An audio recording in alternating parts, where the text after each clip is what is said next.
Саламатсыздарбы, урматтуу замандаштар. Эфирде Санжыра программасы. Мен бир нечен айткым келип кетип турат. Ар бир урууну жакшы билген адам баягы сааттап айтат. Биз кээде ушул жакшы билген адамдар таппай, баягы оңдоп сомдоп эле 2-3 кишини алып келип туруп эле 1 саат менен бүтүрүп коюп атпайбыз. Ар бир урууну жакшы билгенче айта берсе түгөнбөйт. Бүгүн биз ошол сарбагыш уруусунун ичиндеги Жантай тукуму, же болбосо Жантай уругу жөнүндө кеп кылмакчыбыз.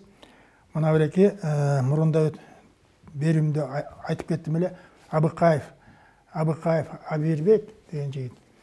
Мына жаныбызда отурат өзү. Ушул эмгек менен Жантай уругун жазып чыкты. Мына өзү деле азыр айтып отурат, бир аз каталар бар.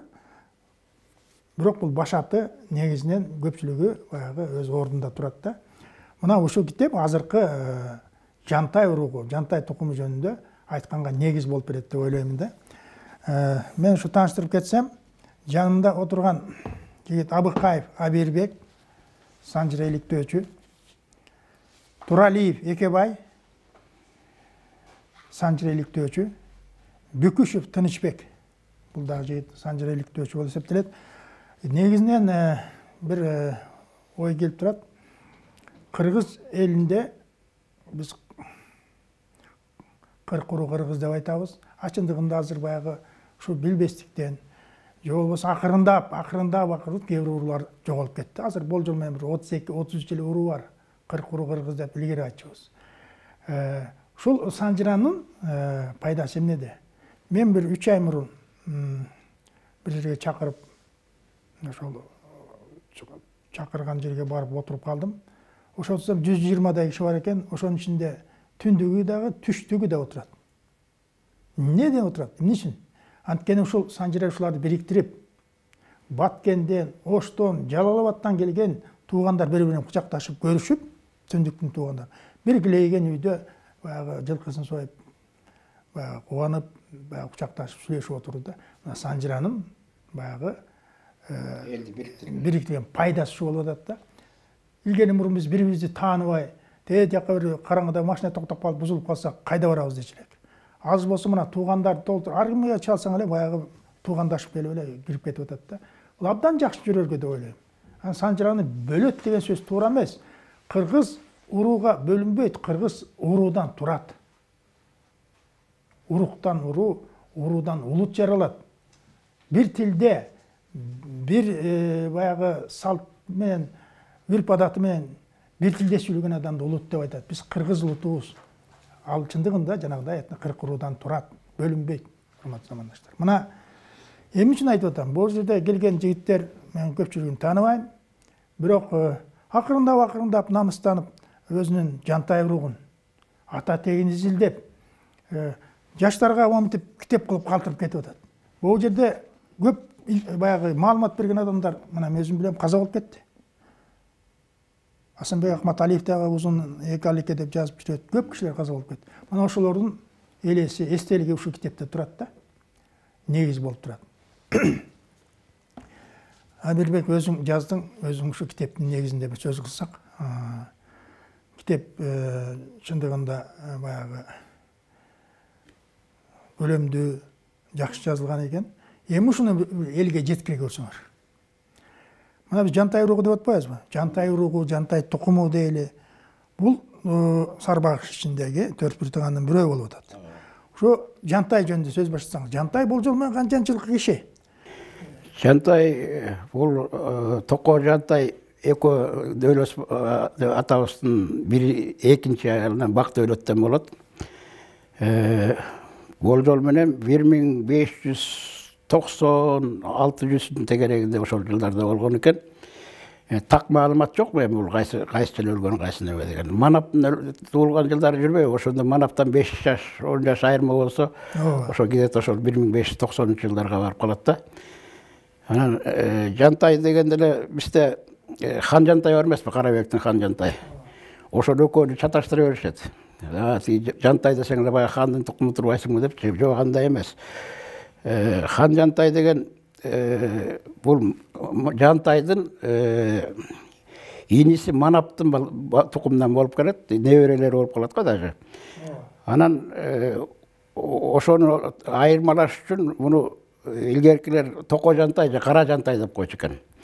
Кара жантай дегени бул кара деп кыргыздар жанагы чоң деген сөздү түшүндүрөт да. Бодо малды мисалы үчүн кара мал деп коет, кара башыл адам деп коет. Чоң деген сөздү билдирет экен да, кара деген. Анан ошол кара жантай атабыз берки токого кимден дөөлөстөн бийлик кылган турбайбы? Бий болгон киши экен. Жантай болсо өзү жөнөкөй адам болгон экен, мал жандуу, казан аяктуу, анан малын жайып эле өзүнчө тиги көп немелерге мындай саясатка көп аралашпаган жоош киши экен. Анан өлгөнү тууралуу да маалымат жок бул Жантайдын. Кайсы жылдар өлгөнү белгисиз. Токо менен манап болсо баягы эрешимдин немеси менен илеге жанагы манап аскер башы болуп барат эмеспи? Токо ошол жактан келатып, тиги мус жарылып кетип каза болуп калыптыр. Манап да ошол жактан жоо колунан каза болуп экөөнү тең Жантай алып келип койгон экен да. Жантай өз колу менен коюптур. Анан Жантайдан бир эле Сары деген уулу болгон экен. Бул Сары жөнүндө дагы эч жерден маалымат тапкан жокмун. Эчтеке жок, аты эле Сары деген эле болбосо, балким өзүнүн аты Сарыбы же эркелетип Сары деп койду ушул белгисиз. Сары деп эле. Сары деген аты калыптыр.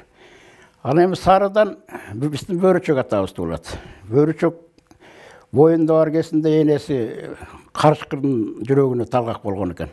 Ошондо Жантай атабыз өзү чогуу кошо барып, Карышкыр алып келип берип, баягы жүрөгүн алып келип берип, анан ошол Бөрүчөк төрөлүптүр.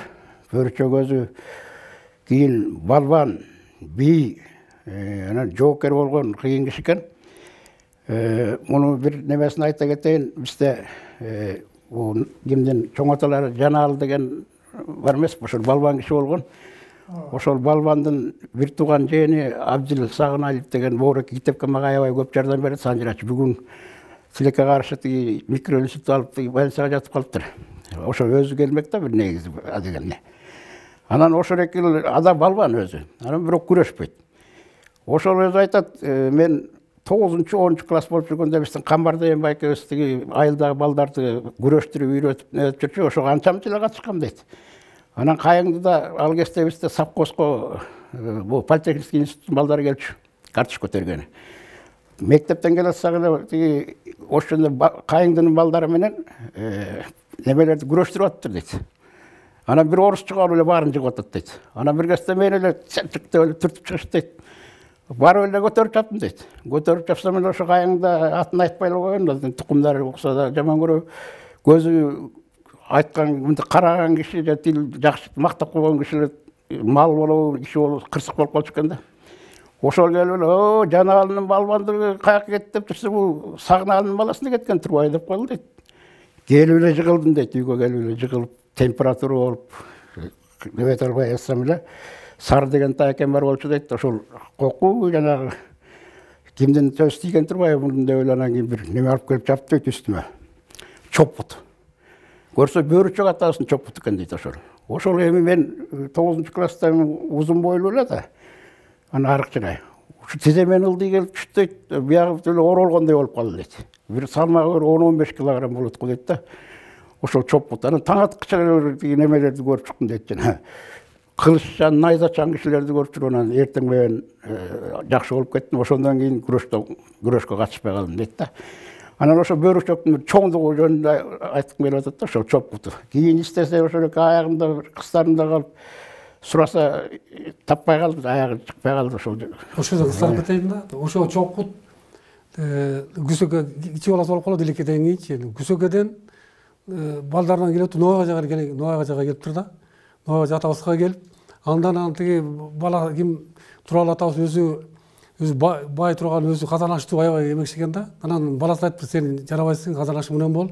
Анда иним бала Касым ажыны бул балбан болду, өзү да сүйлөгөн сөз так деп жалаңынан бий кылган да. Анан Жаналыга ошо жанагы чокпут Жаналыга келип тийип атпайбы. Жаналдан анан кийин Жаналды репрессияга 32-33 репрессия кетет. Андан берки Мухаммед дагы адагы репрессия болот эле. Анан кандайдыр ошолордун үйүнөн жок болуп турду да, каяктан сураштырсак баары тиги алган булган баары казып алып калды, анан билген киши жок экен да. Анан да айтышат ошо Абдулбайке айтышат 2-3 киши өткөндө биз бир аз айтышат эмени көрдүк, кен жерин көргөзбөдүңүзбү тиги Солтонуку. 2 киши турган үстүнө туурасынан болуп атат. А тиги Абдулбайке айтат ошондой болчу дейт, жапканда көмүп калчу дейт да. Бөрүчөк анан кийин жок болуп тур да. Бөрүчөк балбан баатыр киши болгон да. Анан кийин карабайсыз ошо бир 60 жылга, мен ойлосом 70 жылга чейин болуп турду, анан кийин кандай жок болуп турган. Эч баары эле билбейбиз дейт. Анан бөрүчөк өлгөндөн кийин элде сөз бар экен, балбандыгы Атабайда калган, эрдиги Аюкеде калган, байлыгы Күзөкөн малдарында калган деп баягы элде айтылат экен да. Анан бөрүчөктөн 4 бала. Биринчиси Атабай, экинчи аялынан Аюке. Аюкени Эдил боюнан келген бир калмактын ханы менен бир мамилеси бар экен, ошол келген күнү төрөлүп, ошонун атынан койгон дейт. 1724-жылы бул Белек Солтоновдун эмгегинде жазылат да. Анан мен кече бир немеден карасам, ушу Эдил боюна калмактар каяктан кетти десе, ушу жана Галден Салем бар эмеспи?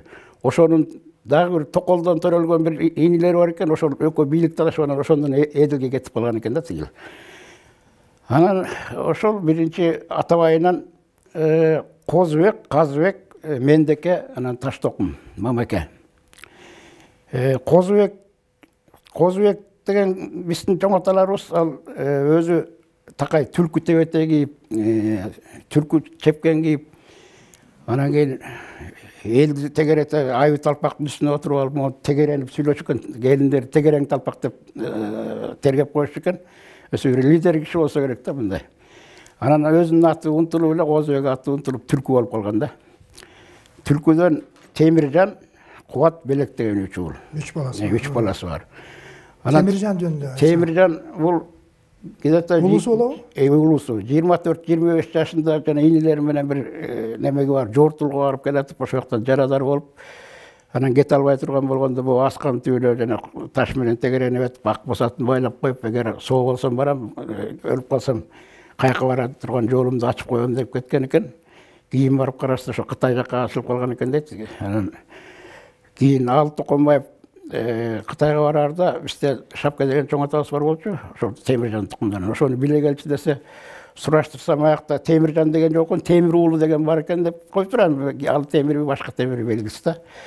Анан кетерде инилерин айттыр Кубат менен Белекке. Жеңиңердин боюнда бар эле. Эгер эркек бала болсо атын Эрке Сары коюп, мени жоктотпой жакшылап багып алгыла. Кыз болсо атын өзүңөр билип койгула дептир. Анан Эрке Сары төрөлөт. Эрке Сарыны 7 жашка чейин Кубаттын колунда чоңоюптур. Анан Кубат кичине катаалыраак кармап койгонбу, анан Белек өзү мындай неме киши экен, жакшы киши, Тастарконду жана Жантай атасындай болгон неме бар мындай. Адамгерчиликтүү анан Коргулбайды анан өзүнө алып алыптыр да Темиржандан. Анан Эрке Сарыдан Эрке Сары 2 аял алыптыр. Биринчи аялынан Орозбай, экинчи аялынан Балкыбек, анан кийин Алыбек Балкыбек деген 2 бала. Орозбайдын 6 уулу болгон экен. 6-онун экөөнөн тукум жок. Биринчи баласы Алчынбай. Анан ошол Алчынбай деген өзү бай жакшы турган киши экен. Шабдандарды көлдөн келатканда Ногойго Сарыхан деп ат коюп, анан кийин Алчынбайдыкына жигит чаптырыптыр. Сарыхан келатат деп айт, конок келатат деп. Анан Алчынбай ошол жактан тосуп алат да, бунун байлыгы бай экендиги немеси. Алчынбай кишине Шабдандан 1-2 жаш улуураак киши болот экен. Анан Алчынбайдан Шергазы, Байгазы деген 2 баласы болгон. Шергазысы соода кылчу экен ошол кезде. Бияга Анжан, тияга Кашкар, Кытайга чейин соода кылып аябай жакшы турчу экен. Бир күнү чөп чаптырып, ошол кезде башкалар чөп деле чаптырбаса керек, ошол мал байласа керек да кебетеси. Чөп чаптырып аткандан кийин баягы зыгырдын майына күрүч баштырып берип атканын көрүп Алчынбай, атаңы осугурайын, ушу чөптүн майына да кантип тамак пиширсин. Алып келип атсактан бир бээсин союп берип анан элге тамак берген экен да. Анан Шергазы кийин кулакка тартылып кетет. Шергазынын 6-7 баласы бар экен. Ошо кетеринде Афсамат деген баласына ечитип барып туруп ошол бир чай кайнамда эле барып келген дейт. Төбө моюнга каткан жана алтын-палтындын баарын алып барып көмүп келиптир. Тегирмендин Шиштебе деген жеринде жана ГЭС курган, ошонун өз жагында турчу экен. Ошол жакта бир чай кайнамда эле келип калган дейт. Анан кийин ал баласы да тиги Украинага кошо кетип анан өлүп калып атпайбы. Көргөзгөн киши жок, ушул убакка чейин анын дайын жок да, Шергаздын. Анан Шергаздын 7 баласынан Ыбрайым, анан кийин Кумар деген баласынан эле тиги тукумдары бар. Калган балдарынан тукум жок. Репрессияга кетип 3-4 келбей калыптыр. Кумардын өз аты ким? Кумардын өзүнүн аты Молдокмат. Ошо Молдокматтан тукум бар. Молдокмат менен Ыбрайымдан тукум бар. Апсаматтар дагы эле кулакка алардан жок, баарынан эчтеке калбай калды. Жакшы. Анан Байгазысынан болсо Бүбү деген бир кыз бар экен. Бүбүнүн кызын менин чоң атам койсоз жакып алган кийин Шарипа деген апаларчы каза болду. Андан кийинки баласы Калчаке, Алчынбайдан кийин. Калчакенин Бакалчы Бакай, Ормогой Акай деген 4 уул бар экен. Бакалчы Бакай, Баткакка жатай, Ормочу Бакай, Орого жатай деп тамашалап урдашчу экен да. Булардан дагы кимден Ормогойдун 7 баласы бар экен. 7 баласынан согушка кетип өлүптүр, кыздары болуп ошентип отуруп, Иманалы деген баласынан Суандан казыр Кыдырбек деген баласы жүрөт айылда.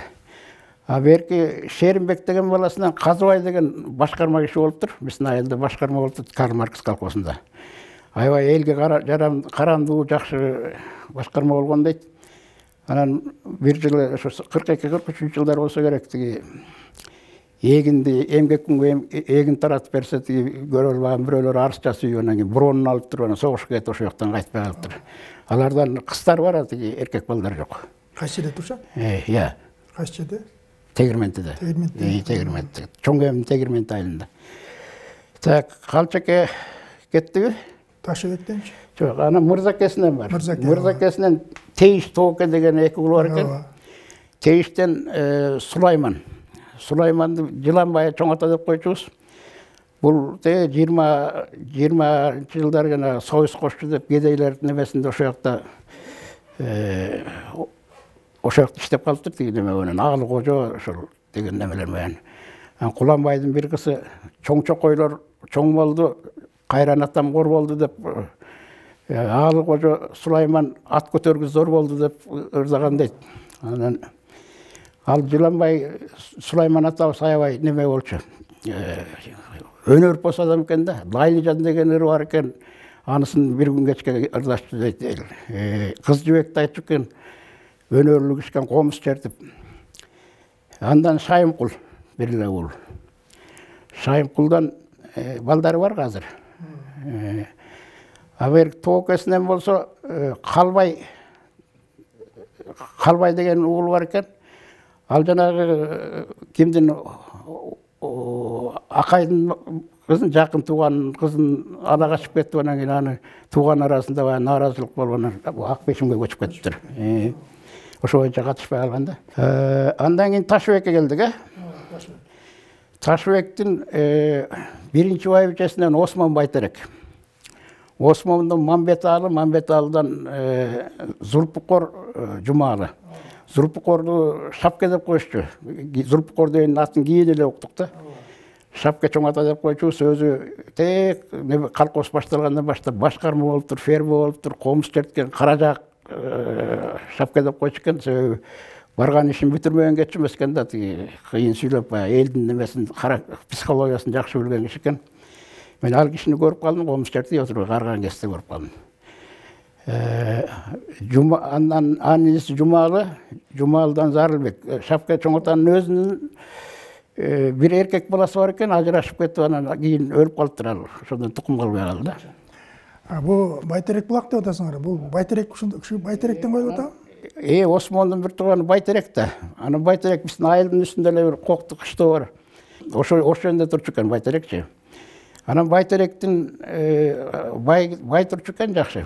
Байтеректен кыздарынан бирөөнү Куланбай ажы өзүнүн немесин аябай неме менен узатканда бир токон деген аксы калмак айтып берген. Ошондон жана кимдер төрөлүп атпайбы? Оторбайдан Кайып Оторбаев кадимки, анан Жоомарт Оторбаев болуп атпайбы? Анан кийин Айкүлөр келгенде айтылат го. Бир кысым болсо ат башыга бериптир. Ат башта Иса дегенге берип, ошо жактан Абдыкерим, анан кийин Бейшен деген балдар бар экен. Бейшен деген жана кимдин Байтеректин баласы болуп атпайбы? Бейшен, Досмат Бейшен экөө. Ошол саякеси барганда ошол төрөлүп калып, ошонун атын Бейшенин атынан коюптур. Ошолор жанагы миллионер болуп жүргөн Шакычы Абдыкерим депутат болуп жүргөн. Ошонун таятасы Абдыкерим ошолор экен. Ошол жанагы кимдин Байтеректин кыздарынан болуп атат да. Андан кийин андан кийинкисинен Дүйшөн, Курмангожо, Тойгожо, Карагожо деген үчөө экинчи аялынан. Курмангожодон Дүйшөн, анан Төрөжан деген бул Кыргызстан биринчи чыккан дирижер болгон дейт. Жана Алиман Жаңгорозо бар эмеспи? Ошол биздеги пионер вожатый болуп иштептир, ошо Төрөжандын аялы экен. Кийин өзгөнгө барып театр ачып ошол жакта жүрүп, анан жаш кезинде өлүп калып, ошо аты билинбей калыптыр. Анан Жумакадыр үчөө. Курмангожосунан кыздар. Андан кийин жана Алыбек.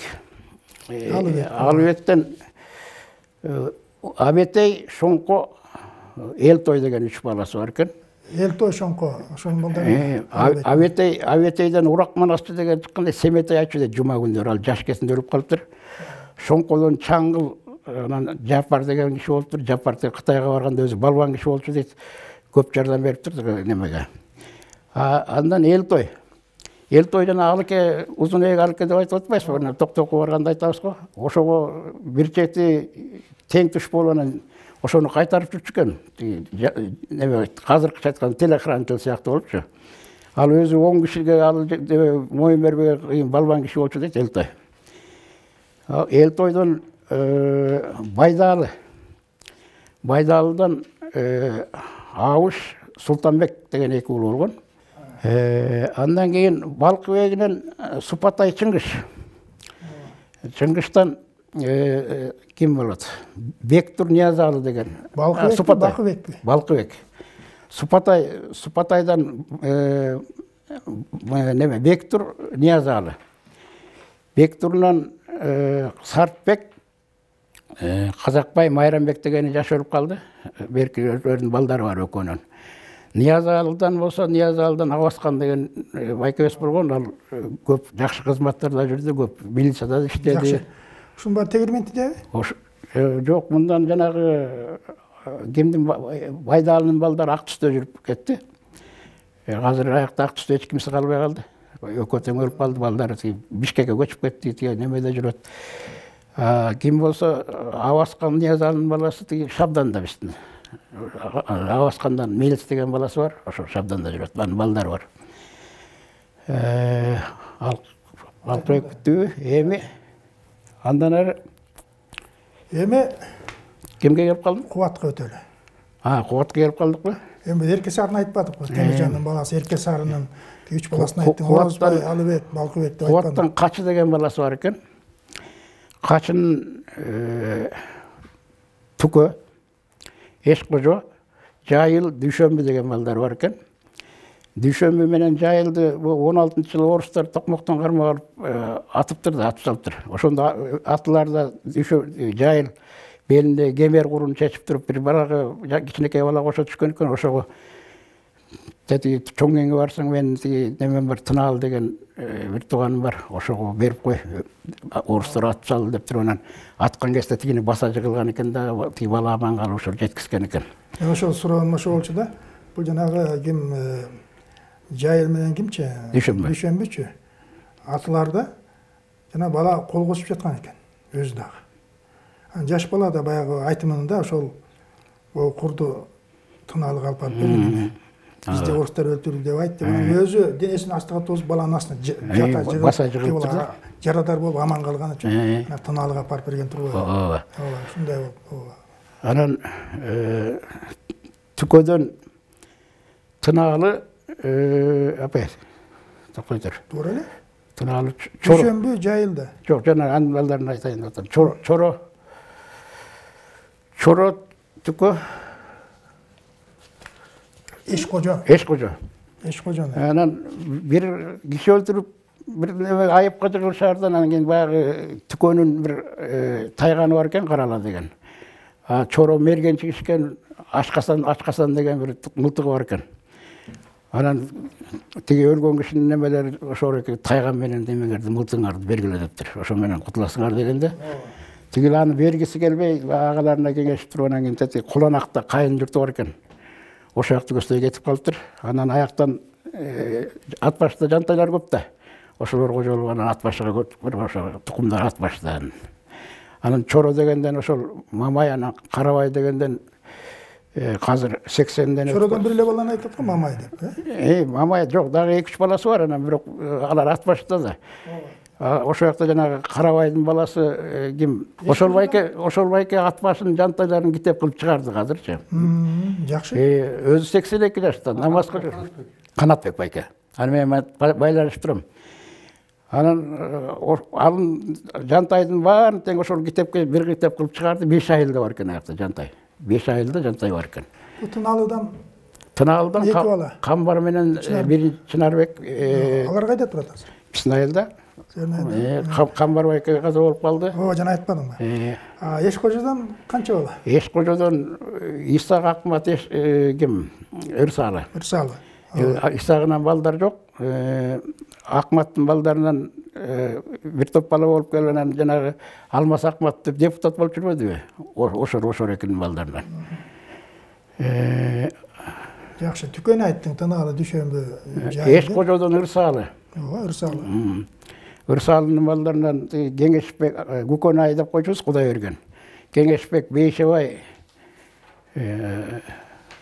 Көкөнай, Кеңешбек, Бейшебай, ошо 3 бала бар.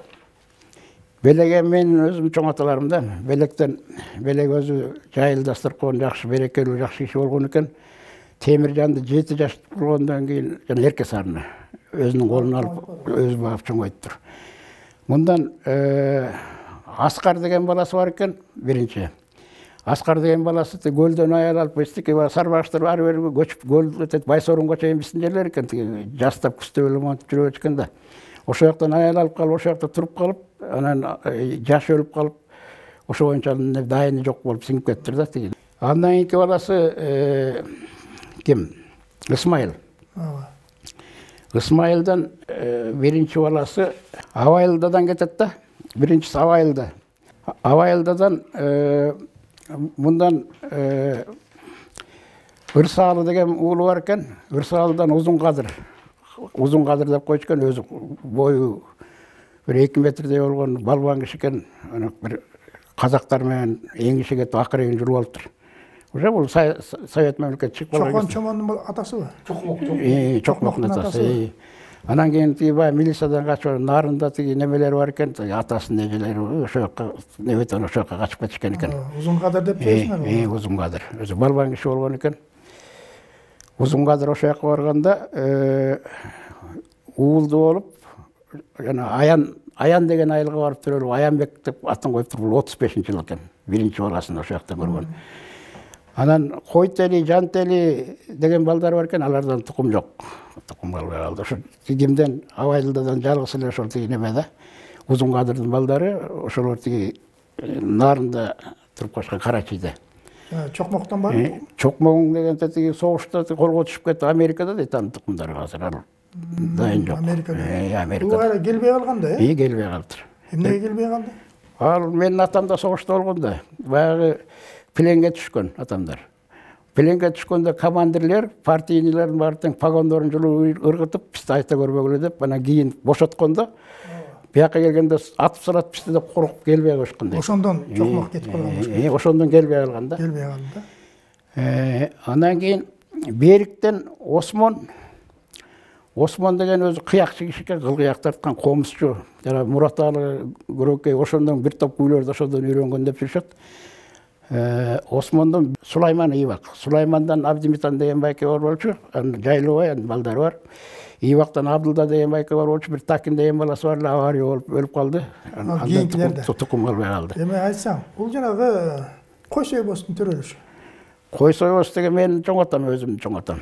Эми ошо Кой Сойбостун балдарынын баары тең молдо чыккан, ошондун баары тең. Молдо, бакшы, төлгөчү.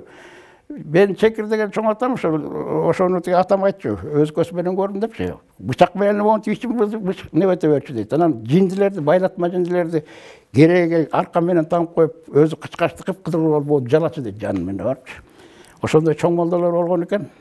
Исмайылдан кийин Айтымбет деген баласы болуптур. Айтымбеттен Калыгул, ана Мурат деген Муратбек деген Муратбек. Ошондой эки баласы бар экен. Анын балдарынан Калыгулдан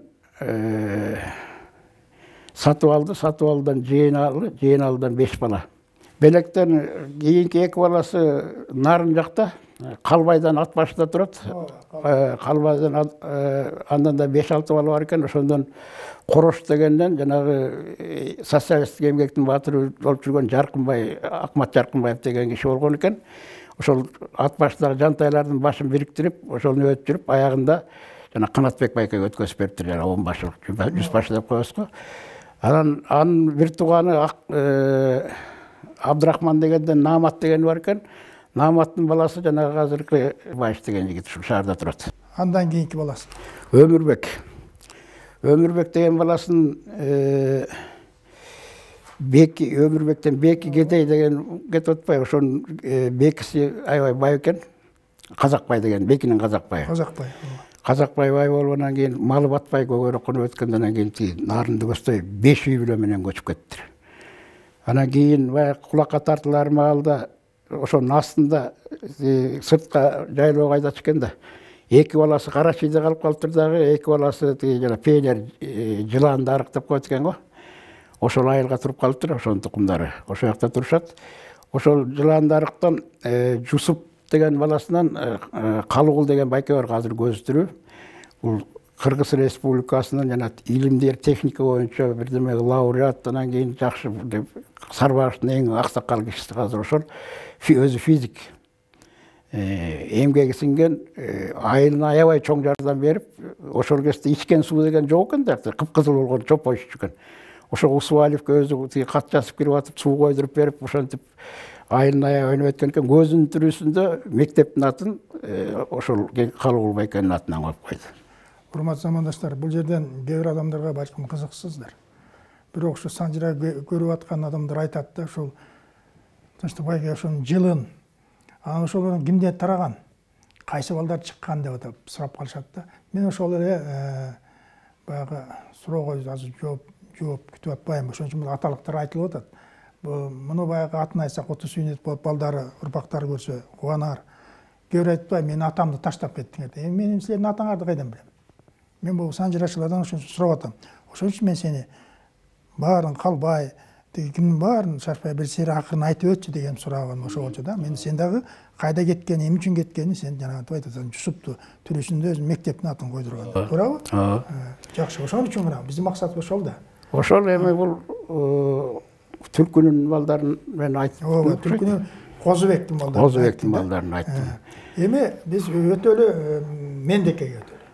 Мендекеден бул эмне үчүн Мендеке деп аталып калган жөнүндө бир немеси бар экен. Эми бул Карпычыны ким билет? Эми элде санжыранын варианттары көп болуп турбайбы?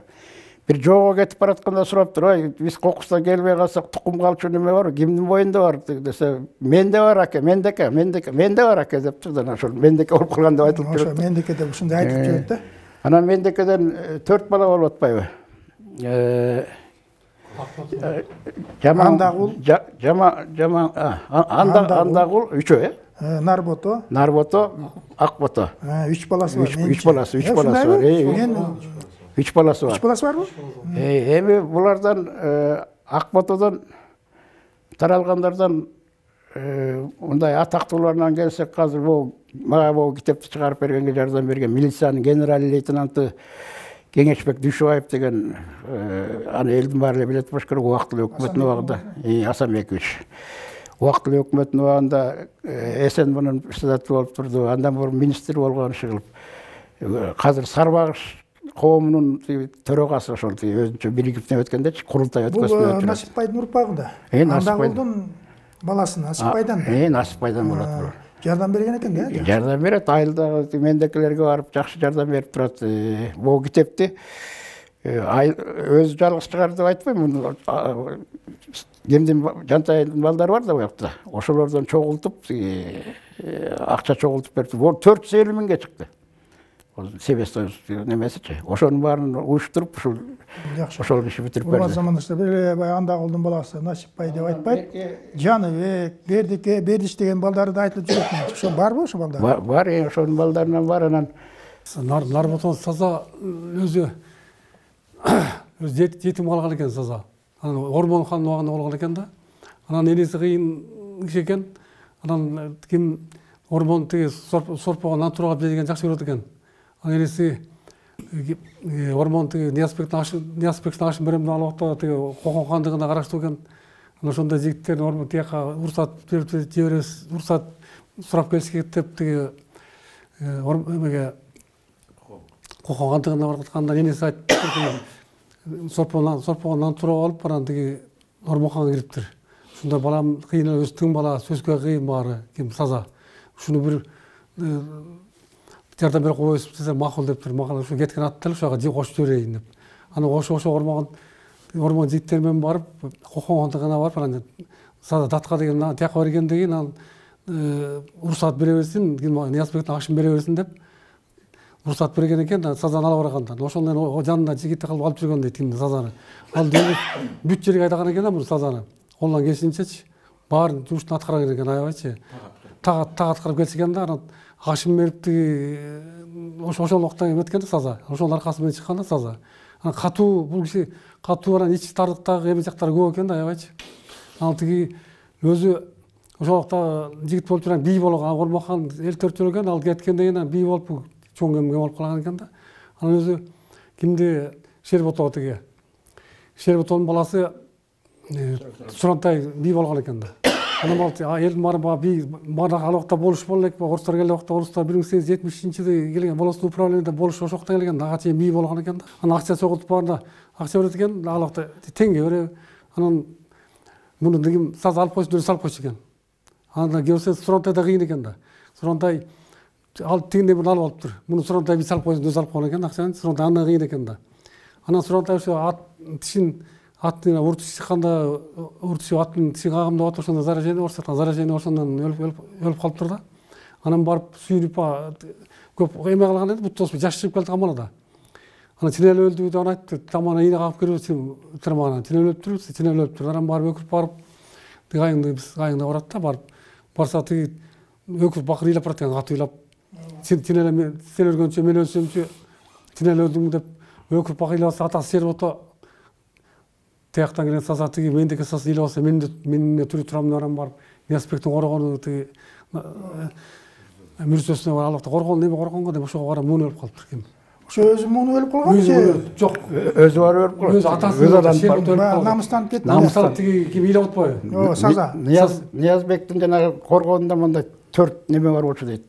Тиреп койгон. Жыгач устунчу. Ошого барып муну алыптыр дейт. Ошондон карып калган киши экен да. Анан ал ошо Сазанын анда тукум жок экен да, бирок ушунун ичтагы көп эмелери бар да. Анан Шабдан атасы Жантайга тиги бейшеке куран Акбеспе союп атса, казак жактан келет канбы дегендайдыр. Ошо бейшеке жактан келет Шабдан атабыз айтыптыр, бул жигит бир топ киши келатат, атама куран атып кайрысын, атасын дадасы эчкен дейт. Анан кайра тигерсе анан ким Саза келип учурашып баары. Анан Саза сурайт да Шабдандан. Ойымда куран бүлүмдөр немеси айтып туруп атам түшүмө кирип атыптыр. Түшүмө кирип ушундай Акбеспе союп куран атып атам деп айтыптыр. Атаң көрүндө өкүргөн киши болчу, көрүндө өкүргө аткан турбай депчи.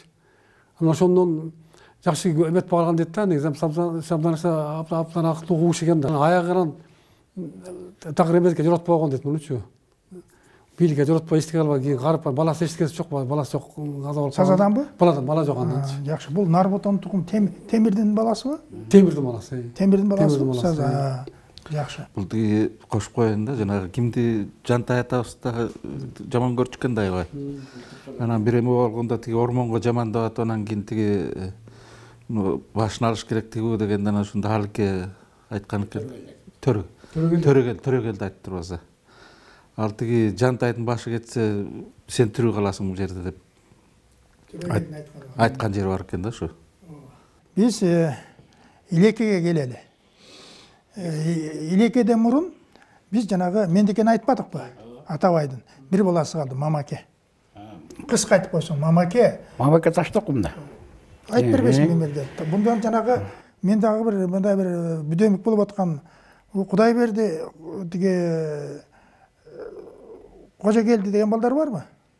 Муну Таштокум. Бизде мындайда чоң кеминде Таштокумдун бир асыл тукуму бар, Шабдан айылында турат. Мен бул китепке киргенде ошо Шабдан айылындагылар эле кирип калып, башка неме байланыш жок болуп калган. Анан кийин баягы өзүңдүн немеңде передачаңда катышпады, Абдылда болот, Абдылдаев беле. Ошол аксакал баягы китебин бериптир. Аяктан карасам кичине башкачараак экен. Анан кимисиники туура немесин билбейм. Бизенден айта кетчү нерсе жана Касымалы Баялинов деген жазуучу бар эмеспи? Белгилүү. Ошол Касымалы Баялинов Тегирментиде туруптур. Тегирментиде туруп, анан жетим калып, Көкмойнокто бир иниси менен ошол жакта жүрүп, анан кийин ошол жакта туруп калат да, анан кийин жана көлдүкмүн деп калган ошол экен да. Анан кийин муну немеге окуп атканда чакырткан экен Алике, Узунбек Алике. Анан токтокко келгенде айтам го, Узунбек Алике чакыртып балдарды окутуптур бир ай. Бир ай окутуп, анан 22 козу байлап коюптур дейт, баягы каникул бүтүп кетерде. Анан байке мунуңду мен каяка алып барам десе, анан туура мен ошону ойлогон эмес турбайм деп, анан ээр токум менен ат бериптир. Сен Алматыга барып, базарга барып, ээр менен атты сатта, ошол эмгек акың ошогосун деп. Ошо кийин деле байланышы бар экен да Касыманын. Бирок анан жанагы өзлөрүнчө жазуучулардын ичинде да мондай интригалар бар да. Ошо менен тиги көлдүктөрдүн группасына кирип кетти, ошо көлдүк болуп калган. Касымалы кимдин баласы болуп атат? Касымалы Баялинин баласы болот. Ооба, Баяли кайсы уруктан болуп атат? Баялы Таштокумдан. Таштокумдан болуп атат. Таштокумдан болот. Таштокумдун өз аты ким? Таштокумдун өз аты Итибас. Ушуну айтпайсыңбы? Итибас. Эмне үчүн Таштокум? Ой, бул жанагы Абдылда экеникинде ал Итибас такыр эле баатыр кылып, илбир саттырып койгон, анан ошондон кетти деп коюптур. Тиги элде айтылып эле жүрөт тиги. Эл айтканын айса. Эл айткан боюнча бул ээр токумун такыр албаган киши экен да. Анан атынын капталынан бери эле жогор болуп жүрчүкөн. Анан ошону кыргыздар ошондой кишини Таштокум деп коет го.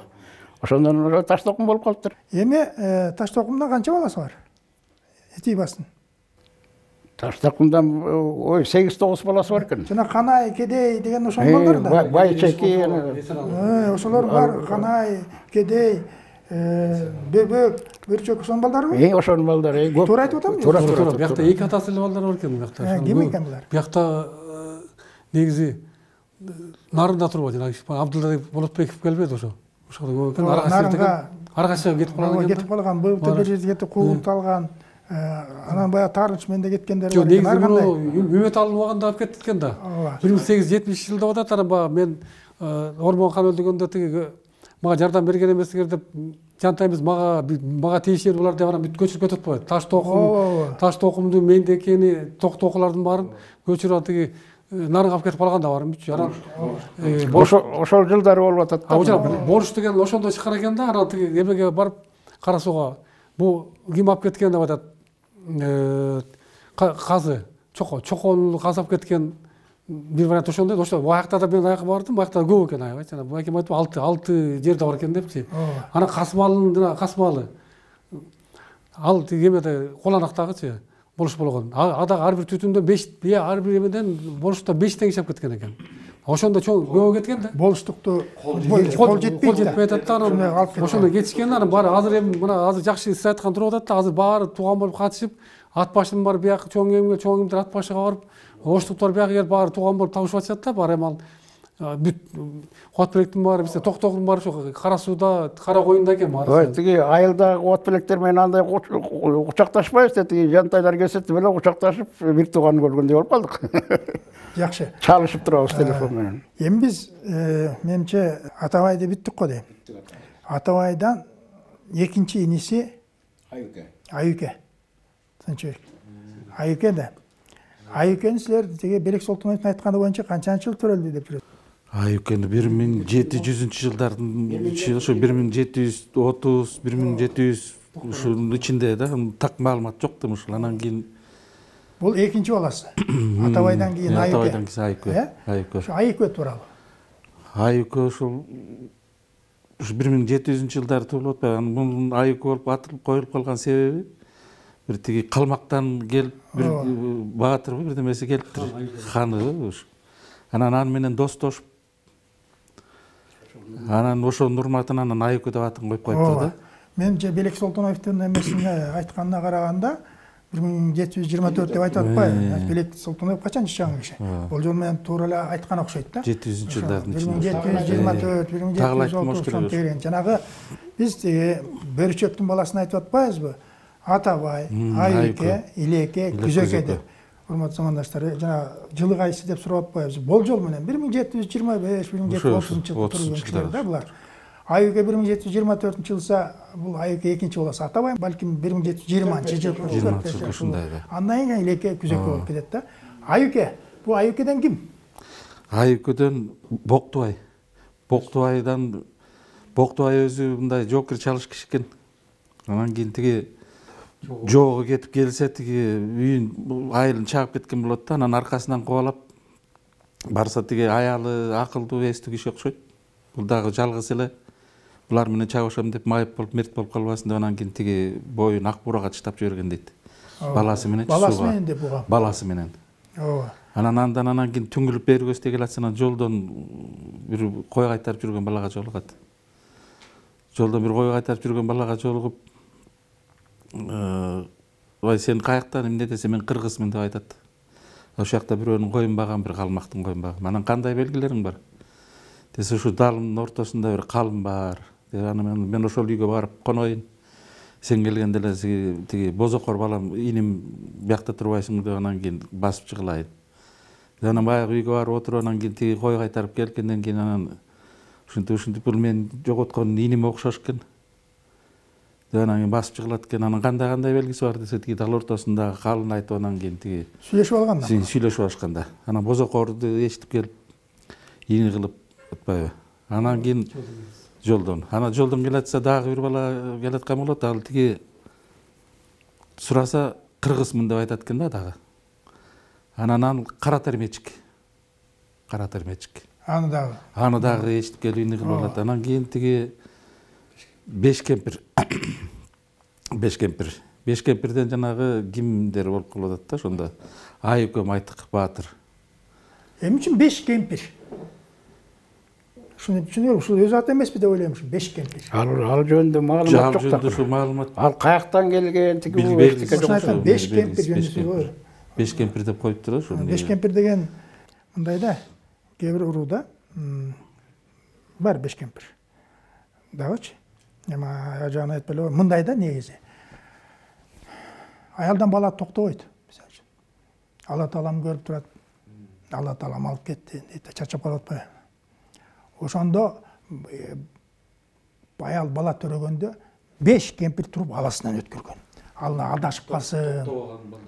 Ал адашып калсын. Кимдин баласы? Ырымда 5 кемпир аласынан өткөргөндө. Ошентип жанагы көлдөгү 5 кемпирлер, мисалы үчүн.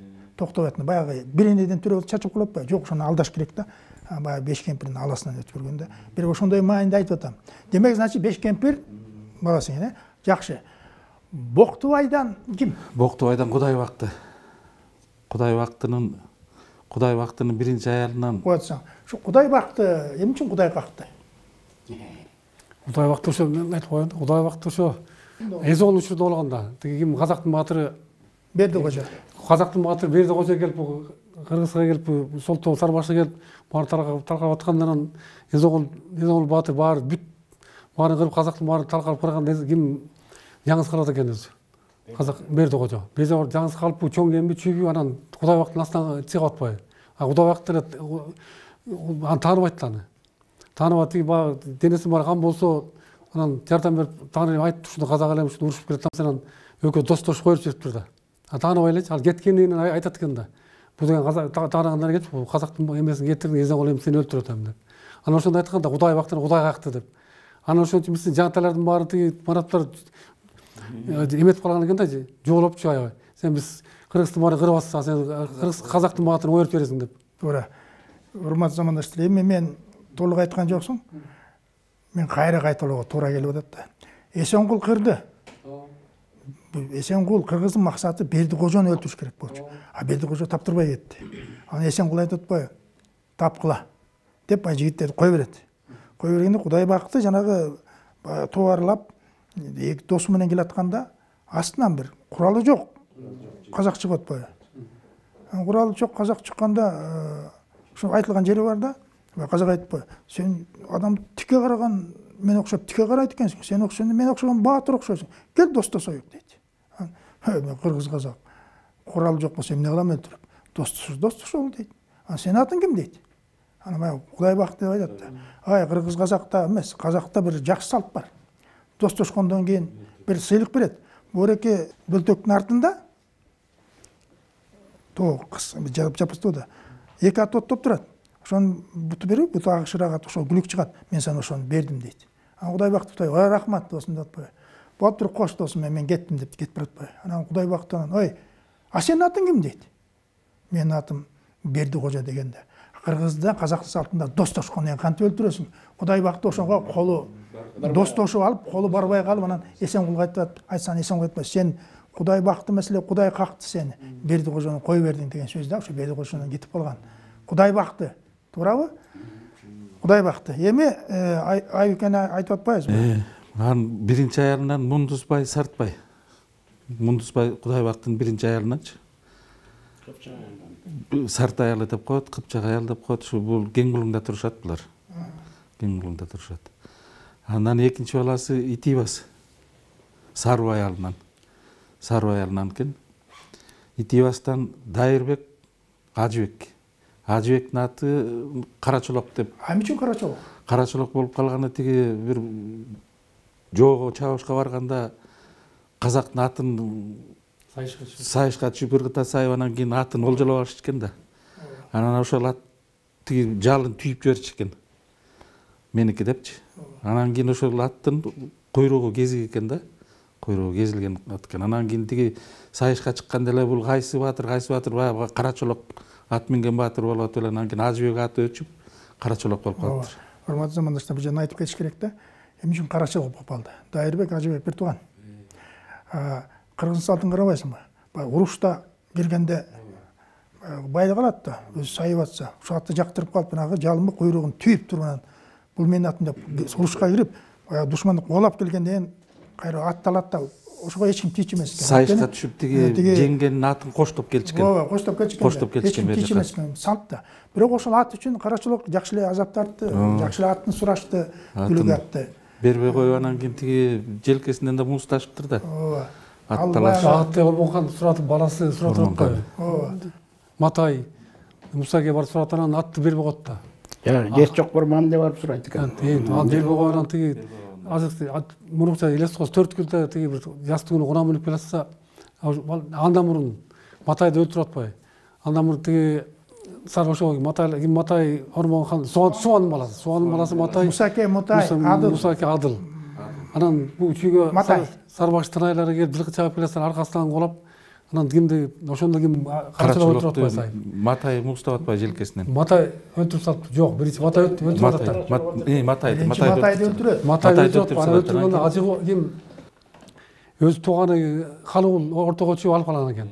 Анан жастыгы кийинки 2 жылда өтүп кеткенден кийин ким жастыгына бир куна мүнүп келатса 4 күн элес костон. Ошо Мусаке ким анын балдары Мусаке кармап алышып, желкесине муздап салып бөлүп калды деп кетип калыптыр. Анан Рыскулбек жана Ниязбектин баласы Рыскулдун аялы Рысбектин аялы жетип кансырап калып эсине келгенде анан үйүнө барыптыр. Барса кишинин жалагычы киши турбайбы. Анан желкесинен айыбын тилин тартып ошондон айып кетиптир. Ошондо айып кетти. Анан түрүшүндө барып өз айылына эптеп жеткен экен да. Ооба. Ошону азаматтар Карачолок. Ошондой кыйынчы экен. Баягы бул жерде бир айтылып калат. Бул Карачолок Матайды Карачолок өлтүр дегенди эме койгон да. Күнөө койгон да. Так эмес бул. Иә. Так эмес деди. Ошону айтып атпаймынбы? Так эмес да. Анткени бир Карачолок сен эле өлтүрдүң дейт. Бул бир арасында бар экен да куугунчулар. Арасында бар Карачолок. Бирок именно Матайды Карачолок өлтүрдү деп аны белгисиз да. Бирок баары эле акырындан чыгыш менен Карачолок өлтүрдү, анан жана Карачолок жана муздап Ошо Ормондо анда жана Жайчыбек 3 баатыр да. Жайчыбек, Карачолок. Көкө баласы Жайчыбек, аны кийин айтабыз. Азынча коет. Биз Айыкка келдик. Ооба, анан кийин тиги биринчи аялынан, Кудайбактын биринчи аялынан Койтибас, Сарыке Бегиш Бука. Төртөө. Экинчи аялдан бирөө. Экинчи аялдан бир эле баласы бар да, Итибас. Үчүнчү аялдан? Үчүнчү аялдан Абыл. Абыл, туура. Төртүнчүдөн тиги Иман Абды. Ооба. Сарыкеден ким? Сарыкеден Токтогон. Токтогон? Токтогондон Токтогон Дыйканбай. Ооба. Токтогондон Короолу. Короолудан Кубат. Убагында тиги Бизоновой болуп, Айылдаевай, тиги жогорку советке депутат. Короол жөнүндө мен айтса кетейинби? Короол өзү аябай неме саяпкер биринчиден. Экинчиден тиги жамакчы киши экен. Ал кезде биздин апаларыбыз үймө күйүштү да, азыркыдай пресстеме жок да. Анан аялдар чыгып жүргөн көбүнчөчү преске. Анан ошондой аялдарды кошуп урдаптыр.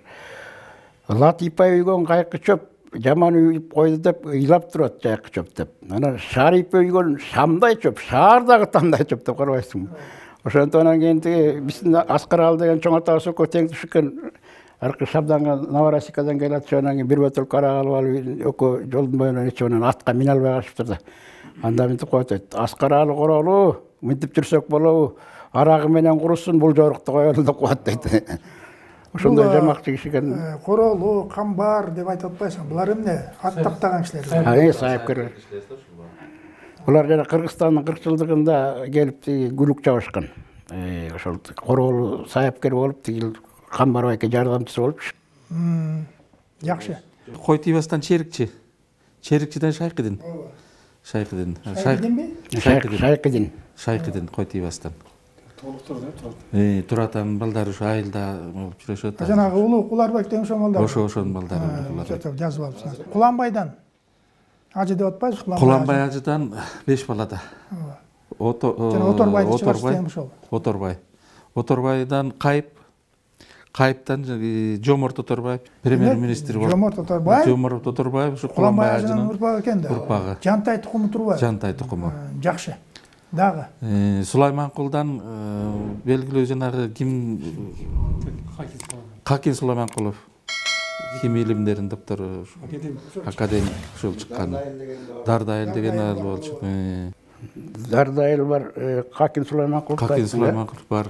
Ана Каптагайдан Нарикбай, анан Казакбай деген Нарикбай, булар эми жана бор закондор экен да булар. Ошол убакта тиги согуштун убагында эл баккан кишилер экен анда. Алагуштан, Жаманактан болсо Шералы. Шералыдан Казы Дүйшө.